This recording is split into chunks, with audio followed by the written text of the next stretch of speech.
জুলুম শুধু আমাদের জন্যই হারাম না, আল্লাহর জন্য হারাম। আল্লাহ তাআলা বলেন হাদিসে কুদসিতে, ইয়া ইবাদি, হে আমার বান্দারা, ইন্নী হারামতু যুলমা আলা নাফসি, আমি জুলুমকে আমি আল্লাহ নিজের উপরে হারাম করেছি। ওয়া জাআলতুহু বাইনাকুম মুহাররামা, এবং এই জুলুমকে তোমাদের উপর হারাম করেছি। ফালা তাযালামু, তোমরা একে অপরের উপর জুলুম করো না।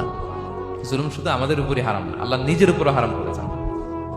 তাহলে জুলুমের সাথে কি মুমিনের কোনো সম্পর্ক থাকতে পারে?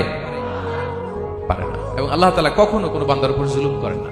ওয়া আন্নাল্লাহা লাইসা বিযাল্লামিন লিল আবিদ, তিনি তার বান্দার উপর জুলুম করেন না।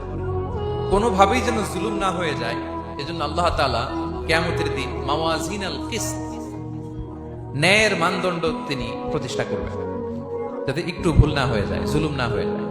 আমরা মাঝে মাঝে দোকান থেকে বস্তায় বস্তায় চাল নিয়ে আসি না, চাল দেখা যাবে যে 1 মণ চাল হয়তো সামান্য একটু কম হইতে পারে, সামান্য একটু বেশি হইতে পারে, এরকম হয় না?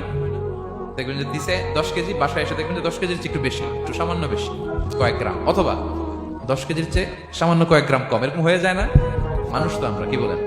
কিন্তু আল্লাহর নিক্তি পাল্লায়, মিজানের পাল্লায় এরকম হবে নাকি? হবে? আল্লাহ বলে না, মাওয়াজিনাল কিসত, ন্যায়ের মানদণ্ড সেটা।